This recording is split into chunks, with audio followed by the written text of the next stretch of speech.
విషయం ఈ కార్యక్రమం ఎవరు నేర్పినట్లుగా ఆ బిడ్డని మట్టికి తేవాలి. తల్లిదండ్రులు కూడా ఇక్కడ ఉన్నారు.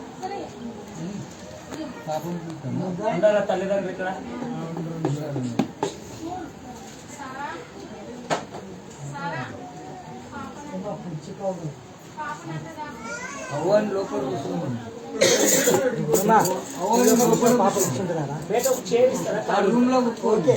ఆగేమంటారు అట్లా కూర్చొని బయట ఖాళీ చేరి ఉంది. అది మంచిదండి. మన దగ్గర తెలుగు అయితే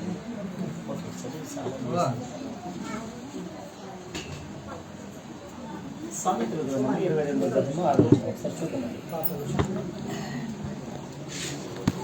జ్ఞానంలోనైనా సొలొమోను రాజు రాసినటువంటి సామెతలు 22వ అధ్యాయం 6వ వచనం ఒకసారి చూసుకొని మన వాక్య భాగాన్ని తెలుసుకోవాలి. పిల్లల్ని నిశ్శబ్దంగా పెట్టారు.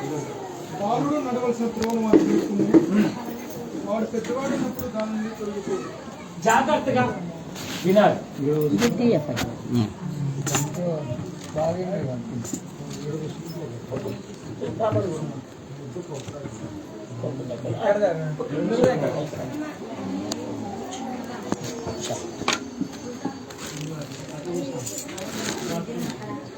అమ్మ మీరే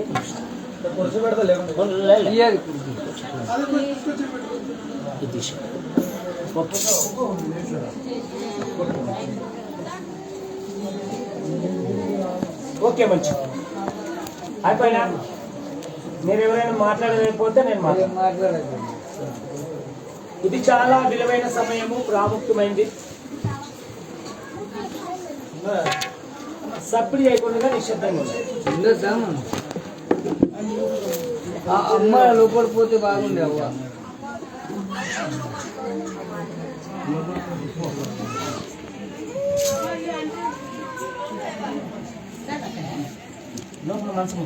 మంచం మీద కూర్చోవాడిని.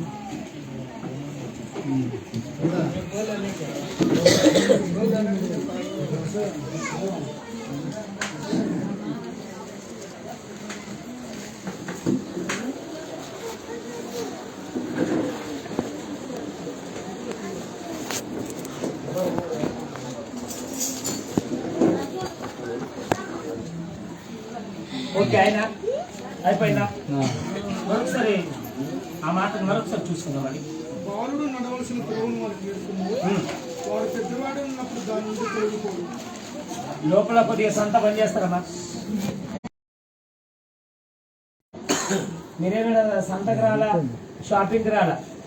వాక్యంలో ఉన్నప్పుడు గుండె సీడ కిందికి పెట్టి కూడా సౌండ్ రావాలా, అంత నిశ్శబ్దంగా ఉండాలి. మనకి దేవుడు అంటే భయం ఉంటే కదా. మనకి దేవుడు అంటే భయం లేదు. మనకేం తెలుసా, మా దేవుడు చాలా మంచోడు. ఎన్ని తప్పులు చేసినా, ఎన్ని పాపాలు చేసినా, కళ్ళు మూసి ప్రార్థన చేసిన మరొక క్షణం బాగు చేస్తాడు అనుకుంటాడు. వాక్యం ఈరోజు చూసుకుందామండి. దేవుడు మనల్ని శిక్షిస్తాడా, ప్రేమిస్తాడా? ఏది చేసినా పొరపాటున దేవుడు మనల్ని క్షమిస్తాడు అనుకుంటే తప్పు. గమనించండి, ప్రతి తల్లిదండ్రులు కూడా పిల్లలు చెడిపోయిన తర్వాత ఏడవకూడదు. పిల్లలు చెడిపోక మొదలు మనకు సామెత ఉంటుంది. ఊర్లో ఉన్న వాళ్ళకి చాలా మందికి తెలుసు. మొక్క చిన్నగా ఉండగానే చక్కగా చేయాలి, మానైన తర్వాత దాన్ని నరకడం తప్ప పనికిరాదు చక్కగా చేయడానికి. అందుకే వాక్యంలో ఏమంటున్నాడంటే, బాలుడు నడవలసిన త్రోవలో వానికి నేర్పండి. ఎప్పుడంట? పిల్లవాడుగా ఉన్నప్పుడు, చిన్నగా ఉన్నప్పుడు. స్త్రీ అయినా పురుషుడైనా ఎవరినైనా సరే ఈ దారిలో నడపాలా అనేది. పిల్లలు చెడిపోతారంటే కారణం ఎవరు చెప్పండి? ఎవరు? తల్లిదండ్రులే కారణం. మీ పిల్లలకి మీ కష్టం విలువ తెలియక, మీరు పడే బాధ విలువ తెలియక, బాధ్యతలు నేర్పక, ఇప్పుడు చేయకపోతే ఇంకెప్పుడు అల్లరి చేస్తారు, ఇప్పుడు ఎంజాయ్ చేయకపోతే ఎప్పుడు చేస్తారు అని గారాభంగా పెంచి వాళ్ళకి బాధ్యత నేర్పక వదిలేస్తారు చూడు. అప్పుడు ఏం చేస్తారంటే నీ విలువ వాళ్ళకి తెలియదు. ఎప్పుడు తెలుస్తుంది? పిల్లలు పెళ్ళే కాగానే తల్లిదండ్రులు మమ్మల్ని వదిలేశారండి, లేక మమ్మల్ని వృద్ధాశ్రమంలో వదిలేశారండి, మమ్మల్ని మా పిల్లలు చూస్తలేరండి. సిగరెట్ తాగుతాడు, బీడి తాగుతాడు, మావ తింటాడు, సరాయి తాగుతాడు. ఎందుకు చెప్పండి? ఇవన్నీ ఎందుకు చేస్తారు? కారణం ఏంటి? అన్ని జ్ఞానం కలిగిన తండ్రి నాకు మావ తీసుకురాకు క్వార్టర్ తీసుకురాకు అంటే ఏమనుకుంటారు పిల్లలు? అన్ని తెలిసిన మా తల్లిదండ్రులు చేస్తే తప్పు కానీ మేము చేస్తే తప్పు ఏంటవుతుంది? ఇప్పుడు చెప్పండి, పిల్లలకి ఏది ఎలా నేర్పాలో జాగ్రత్త. వాక్యం ఏం చెప్తుంది? బాలుడు నడవలసిన త్రోవలు వానికి నేర్పండి, చిన్నగా ఉన్నప్పుడే జ్ఞానం కలిగి నడుచుకోవడానికి. అందుకే చెప్తున్నాడు చూడండి ఒకసారి. ఈనాడు దేవుడు ఆనాడే ఒక మాట చెప్పేశాడు. ఏమంట? పెళ్లి కాని వారు జాగ్రత్త. పెళ్లి కాని వారు దేని గురించి ఎవరైనా ఆలోచన చేస్తారా? చూద్దాం ఒకసారి. మొదటి కొరింథీయులకు రాసిన పత్రిక 7వ అధ్యాయం 32వ వచనం మనకు ఒకసారి చూద్దాం. కొరింథీయులకు రాసిన మొదటి పత్రిక 7వ అధ్యాయం 32వ వచనం. లోపల కొద్దిగా సౌండ్ వస్తుందమ్మా. మీరు మాట్లాడిన తర్వాత మేము మాట్లాడమా?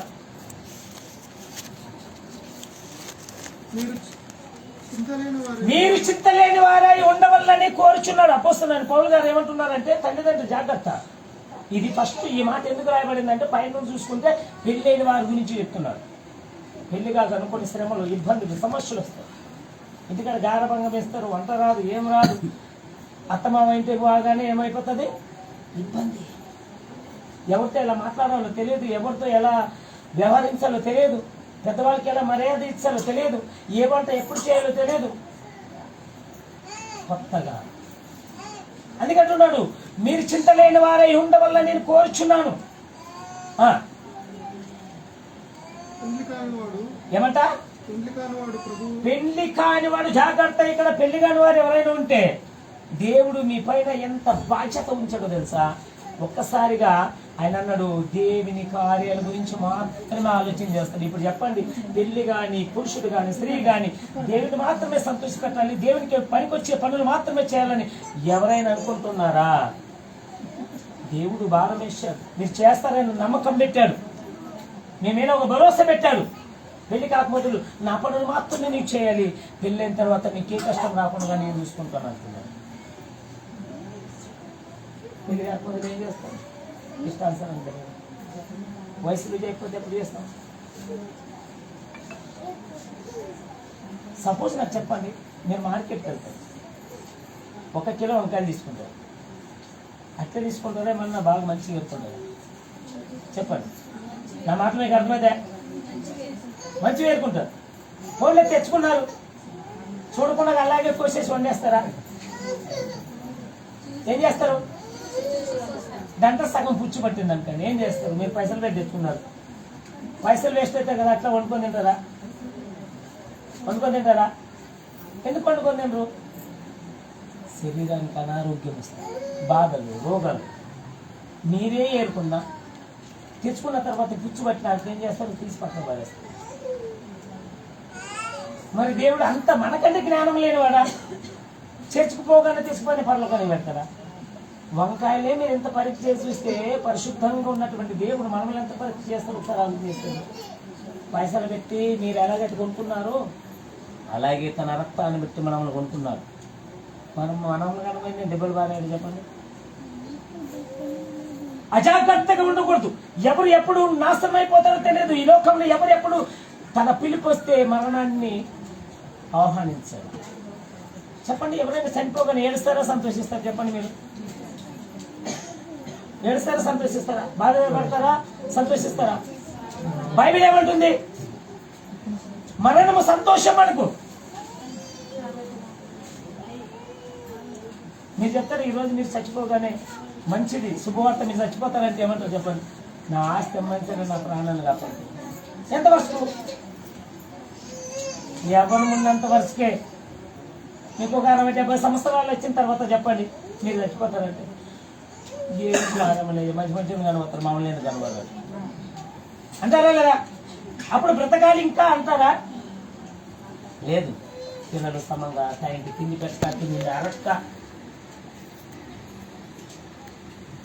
పిల్లలు మాట్లాడక, కాళ్ళు నొప్పులు, చేతులు నొప్పులు, శరీరంలో రక్తం పని చేయక, ఈ బాధలు పడలేక ఎంతో మంది ముసలోళ్ళు అడగండి వంటలు ఉన్నప్పుడు, అమ్మ ఇంకా నేను 8 దినాలు బ్రతకాలనుకుంటాను.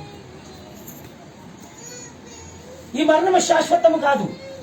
ఇది కేవలం ప్రారంభం మాత్రమే. ఇది గుర్తుపెట్టుకోవాలి. పెళ్ళైన వారందరూ ఉన్నారు. మీ తల్లిదండ్రులు ఇంటికి పోతే ఇప్పుడు మీరు ఏడుస్తారా నవ్వుతారు? చెప్పండి.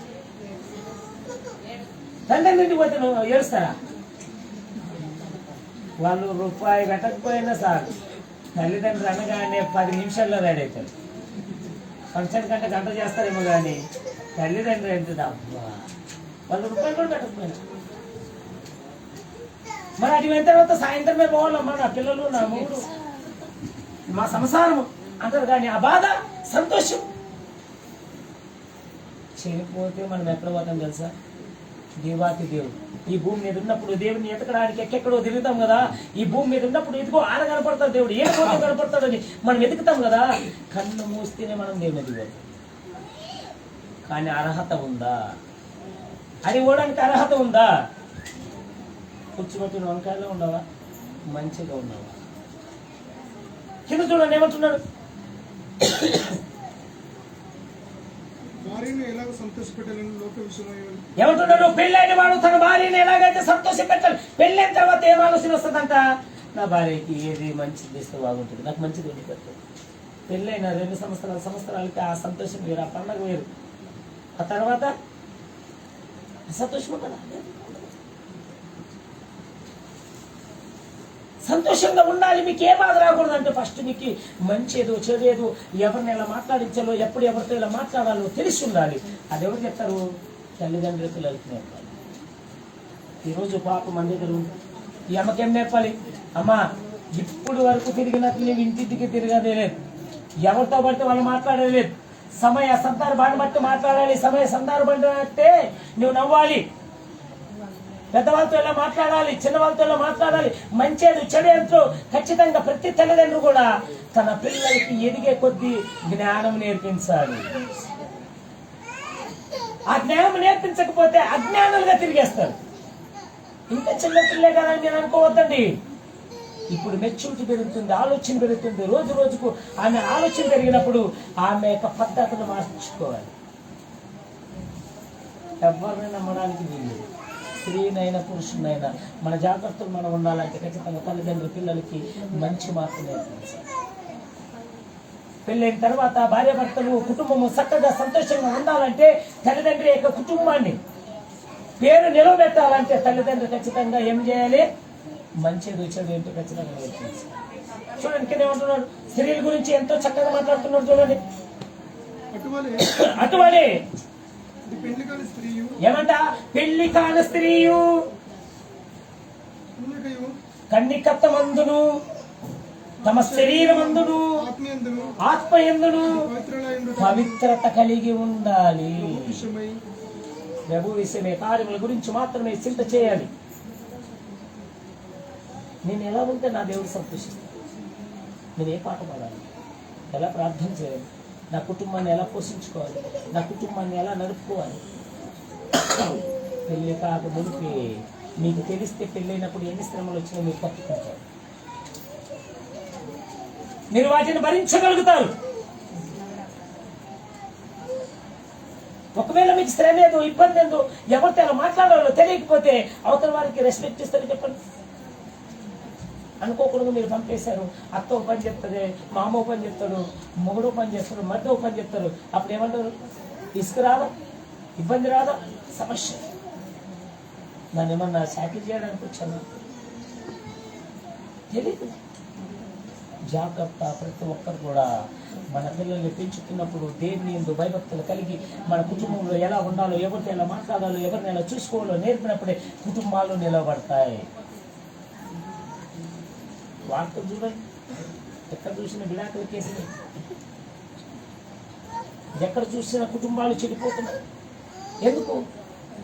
గారాబం. ఈ ఫోన్లు వచ్చేసేవే, ఈ ఫోన్లు కూడా ఎక్కువ పిల్లలకి ఇవ్వద్దండి. దరిద్రత దాంట్లో ఎక్కడ ఓపెన్ చేస్తే ఏ దరిద్రం వస్తుందో తెలియదు.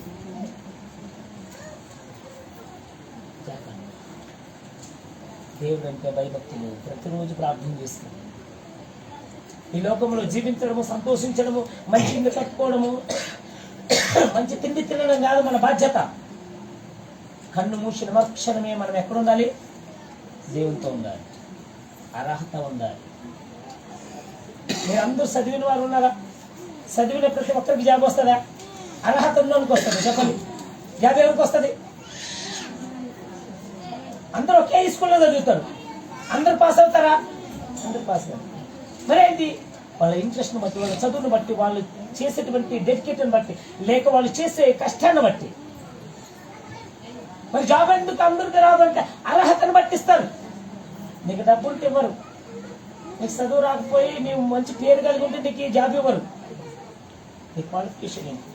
నీవేమి చదివావు, ఎంత ఎక్స్పీరియన్స్ ఉంది నీకు, ఈ యొక్క కంపెనీ ముందుకి తీసుకెళ్తావా లేకపోతే నష్టాలు పెడతావా, దానిని బట్టి నీకు జాబ్ ఇస్తాయి. ఈ మనుషులకి ఎన్ని పరీక్షలు ఉంటే దేవత దేవుడు మనకి పరీక్ష పెట్టడా? పెడతాడా లేదా?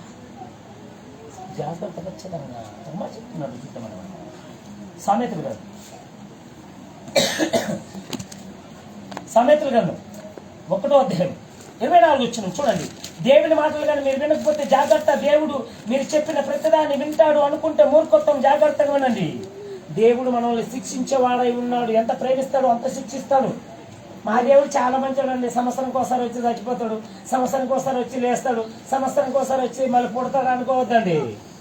ఖచ్చితంగా భయభక్తులు కలిగి ఉండాలి, బాధ్యత కలిగి ఉండాలి. మనము ఏదైతే ఇత్తుతామో దాన్ని కోస్తాము. చూడండి ఏమంటున్నాడు 24 వచ్చి 1వ అధ్యాయం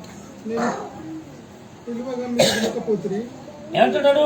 నేను పిలవగా మీరు వినకపోతిరి, నా చెయ్యి చాపగా ఎవడును లక్ష్య పెట్టకపోయినంటున్నాడు.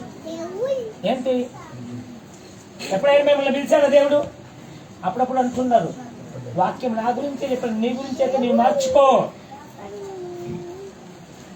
ఈరోజు నా గురించే చెప్పాడంటే, నీ గురించి అంటే నిన్ను టార్గెట్ చేస్తే మంచి కాదు. దేవుడు అంటే నీలో లోపం ఉందని నీవు సరి చేసుకోవాలని ఎంత చక్కగా చెప్పాడు. నేను పిలవగా మీరు వినకపోతే నా చేయి చాపగా ఎవడను లక్ష్య పెట్టకపోయినా అంటే దేవుడు ప్రతిదినము మనతో చేయి చాపుతున్నాడు. ఎవరైనా కిందికి పడాడు అనుకోండి, మనం చేయిస్తే కింద పడిన వారు ఏం చేయాలి? తను చేయనివ్వాలి, అప్పుడైతే నేను వేస్తాడు.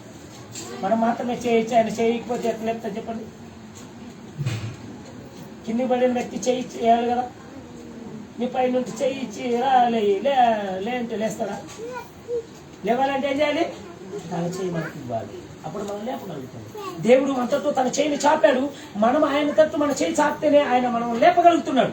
ఎలాంటి కష్టం వచ్చినా, ఇబ్బంది వచ్చినా, ఒకవేళ మరణం వరకు శ్రమ అనుభవించాల్సి వచ్చినా కూడా జాగ్రత్త గుర్తుపెట్టుకోండి, ఈ లోకంలో సంతోషాన్ని కాదు మనం కోరేది, మరణించిన మరుక్షణమే మనము దేవుడు సిద్ధపరిచిన రాజ్యంలో ఉండాలి. ఇలా మీరు దేవుని నమ్మిన కష్టం వస్తుంది, సంతోషం వస్తుంది, బాధ వస్తుంది. కానీ కన్మూసిన మరుక్షణం ఎక్కడ ఉండకూడదు? నరకంలో ఉండకూడదు. అక్కడ నుండి ఎవ్వడూ తప్పించలేరు మనల్ని. చూడండి కింద ఏమంటున్నాడు?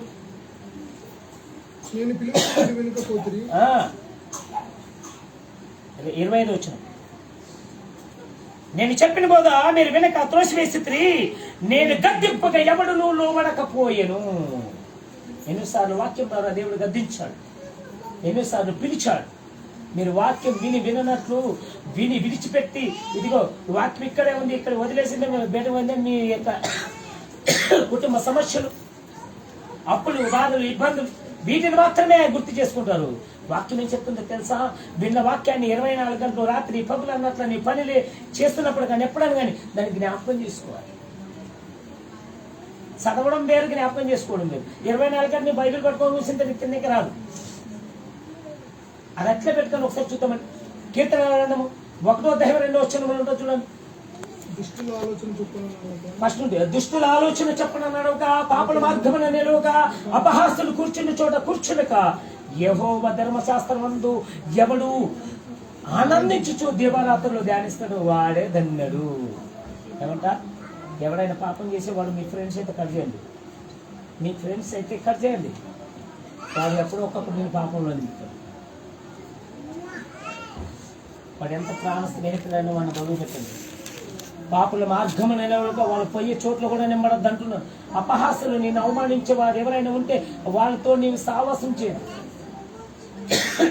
వాళ్ళు కూర్చున్న చోట కూర్చోవద్దు అంటున్నాడు. ఎవరైతే వాక్యం చదువుతున్నప్పుడు ఆనందం, సంతోషం, రాత్రి పగులు దీన్ని ధ్యానం చేస్తారు. వాడు బైబిల్ పట్టుకోగానే కొంతమందికి నిద్ర వచ్చేస్తుంది. ఏంటి ఇష్టం లేదంటే. దీన్ని చదివితే ఆనందం వేరు. భక్తులు చెప్తున్నారు ఇది చదువుతుంటే తేనె తిన్నట్లు అంత ఆనందం అంట, అంత మధురం. ఎస్కేల్ గ్రంథం 3వ అధ్యాయం 3వ వచనంలో ఉంటుంది. ఇదిగో ఈ గ్రంథాన్ని నాకు ఇవ్వగా తినమని నేను తింటున్నది నా నోటికి తేనె వల్ల మధురంగా ఉందని. ఎట్లుందంట? తేనె అంటే ఎంత తెలుసా? మధు. మధు అంటే తెలుసా మీకు? ఎట్లుంటుంది? చేయదు ఉంటుంది కదా, ఎట్లుంటుంది వాళ్ళు అంటారా? అది ఇష్టము, చాలా ఇష్టం అందరికి. ఇది చదివితే కూడా అంత ఆనందం, అంత ఇష్టంగా ఉండాలి. ఇంకొక మాట ఏంటో తెలుసా? ఇది చదువుతున్నప్పుడు ఒకటి గుర్తుపెట్టుకోండి, యేసుక్రీస్తు ప్రభువే మీతో మాట్లాడుతున్నాడు అని గుర్తుపెట్టుకోండి. పేపర్ కాదు, ఇది న్యూస్ పేపర్ కాదు. ఇది చదువుతున్నప్పుడు యేసుక్రీస్తు ప్రభు నీతో మాట్లాడుతున్నట్లు నీవు ప్రార్థన చేస్తే నీ సమస్యలు నీవు దేవుడితో చెప్తున్నావు. ఎవరి వార్త 1వ అధ్యాయంలో ఉంటుంది. ఆయన వాక్యం దేవుని ఎద్దును, ఆ వాక్యమే దేవుడే ఉండను. 14వ వచనం చూస్తే అదే వాక్యం కృపాసక్తి సంపూర్ణంగా మన మధ్యకి శరీరధారిగా వచ్చాడు. ఈ వాక్యమైన దేవుడు మనతో మాట్లాడాలంటే మనం ఖచ్చితంగా ప్రధాన మాట్లాడి ఏం చేయాలి? వాక్యాన్ని చదువుకోవాలి. కొద్దిగా లోపల బంద్ చేస్తారా మన సోది సౌండ్ బంద్ చేస్తారా? మైక్ ఉంటే మీకే మైక్ ఇచ్చేవాడి, మైక్ లేదని. చూడండి ఏమంటున్నాడు సామెతల గ్రంథం, మళ్ళీ వచ్చేద్దాం 26వ వచనం చూడండి. దేవుడు మనం చూసి నవ్వుతాడు, జాలి పడతాడు. ఒకసారి చూద్దామండి, చదవండి मराठीत. यामुळे मीही तुमच्या दुर्दशेच्या वेळी हसेन, तुमचे भय तुम्हाला प्राप्त होईल. तेव्हा मी उपहास करीन, तेव्हा तुमचे भय वादळासारखे येईल आणि तुमची दुर्दशा तुफानाप्रमाणे येईल. तेव्हा संकट व पीडा तुम्हावर येतील. కాబట్టి మీకు అపాయం కలిగినప్పుడు నేను నవ్వెదను, మీకు భయమును దుఃఖమును ప్రాప్తించినప్పుడు. ఏమంటా? మనకు బాధ, ఇబ్బంది, అనారోగ్యము. ఎవరైనా అనారోగ్యంతో ఉన్నారనుకోండి, ఎప్పుడు ఎలాంటి వార్త తినాల్సి వస్తుంది తెలియదు, భయం. అప్పుడప్పుడు అక్కడ దిక్కులోనికి దేవుడే దిక్కాడు. అన్ని మన వల్ల అయిపోయిన తర్వాత అప్పుడు దేవుడి మీద ఆధారపడితే దేవుడు ఏమంటారు తెలుసా? నేను చూస్తే నాకు అసహ్యం వస్తుంది, నవ్వు వస్తుంది, నువ్వు నా కుమారుడు చెప్పుకోవడానికి సిగ్గు వస్తుంది. చూడండి, ఎవరైనా ఊర్లో బేవర్సగా పని చేయకుండా తిరిగి లపంగు దొంగ ఉంటే వాళ్ళ తల్లిదండ్రులు పోయి మీ కొడుకుని బట్టి మీరు ఎంత ఆనందిస్తారని చెప్పండి. వాడు నా కడుపున చాలా గుర్తుంది, నా కుమారుడు చెప్పుకోవడానికి మంచిగా వస్తుంది. వేరే ఫంక్షన్లో పోటీ కదా, ఇదిగో మీ కుమారుడు ఏం చేస్తాడంటే తలదించుకోవాల్సి వస్తుంది. నేను ఎవరి ఫంక్షన్లో పోతాను, నేను తెలిసా వాడి బంధు అంటారా? మంచోడండి, మా కొడుకు మంచి పని చేస్తాడంటారా? ఏమంటున్నారు చూడండి, తెలుగులో ఒకసారి చూద్దామండి. కాబట్టి మీకు అపాయం కలిగినప్పుడు నేను నవ్వెదను, మీకు భయమును వచ్చినప్పుడు నేను అసహించుకుందను. నాకు ఎవ్వరు లేనయ్యా. ఇప్పుడు నీవే దిక్కంటే దేవుడు అసహించుకుంటున్నాడు. మీరు పొరపడుతున్నారు. మా దేవుడు ఏ తప్పు చేసినా కానిపిస్తే చాలు, మోకరించి ప్రార్థన చేస్తే చాలు, కన్నీటి ప్రార్థన చేస్తే చాలు, మా దేవుడు కరిగిపోతాడనుకుంటే తప్పు. దేవుడు అంటే భయం ఉండాలి, బాధ్యత కలిగి ఉండాలి. మనం కుటుంబాన్ని సరి చేసుకునేవారు ఉండాలి, కానీ కుటుంబాన్ని నాశనం చేసుకునేవారు ఉండాలి. పిల్లలకి ఏది కావాలో ఎప్పుడు ఎలా ఉండాలో నేర్పించాలి. పిల్లలుగా ఉన్నప్పుడే యవనస్తుల్లో వచ్చినప్పుడు పాపంలో పడకూడదంటే ఏం చేయాలి తెలుసా? చిన్నప్పటి నుండే వాక్యం నేర్పితే మనకు చూడండి. మళ్ళీ ఇక్కడికి వచ్చేద్దామండి. కీర్తనల గ్రంథం స్తోత్ర సహిత 119 చూద్దాం. కీర్తనలు 119 అధ్యాయం 9 వచ్చిన అనుకుంటే ఒకసారి చూద్దామండి. ఏమంట? యవనస్తుడు దేని చేత తన నడతను శుద్ధిపరచుకుందరు? మంచి బట్టలు వేసుకోవడమా, మేకప్ చేసుకోవడమా, జాబ్ తెచ్చుకోవడమా, చదువుని బట్టే నిన్ను నీవు సరి చేసుకోవాలంటే ఏం తెలిసి ఉండాలి? వాక్యాన్ని బట్టి. యవనస్తుడు దేని చేత పాపంలో నుండి తప్పించుకుంటాడంటే వాక్యం తెలుసుకుంటుంది. వాక్యం బట్టి నడుచుకోవాలి, వాక్యాన్ని బట్టే తను తాను సరి చేసుకుంటాడు. యవనస్తుడు దేని చేత తన నడతను శుద్ధిపరచుకున్నాను? నీ వాక్యముని జాగ్రత్తగా చూసుకున్నట్టు చేతనే కదా. చూసుకుంటున్నారా ఈనాడు యవనస్తులు? వాక్యాన్ని బాగా చదువుతున్నారా? ఫోన్ తెలుసు, గేమ్లు తెలుసు, దేవుడు అంటాడు, నువ్వు నేను ఎంతో బాధ్యత తీసుకుని భారం ఉంచు, నువ్వు నా పని చేయాలి, ఎవరి కాలం మంది నీ కార్యం అయ్యాలి. మళ్ళీ మనకి వైద్య రాసిన పత్రికలుగా చూస్తే ఏమంటున్నాడు, యవనస్తుడా నీవు సాతాన్ని ఏం చేస్తావంట,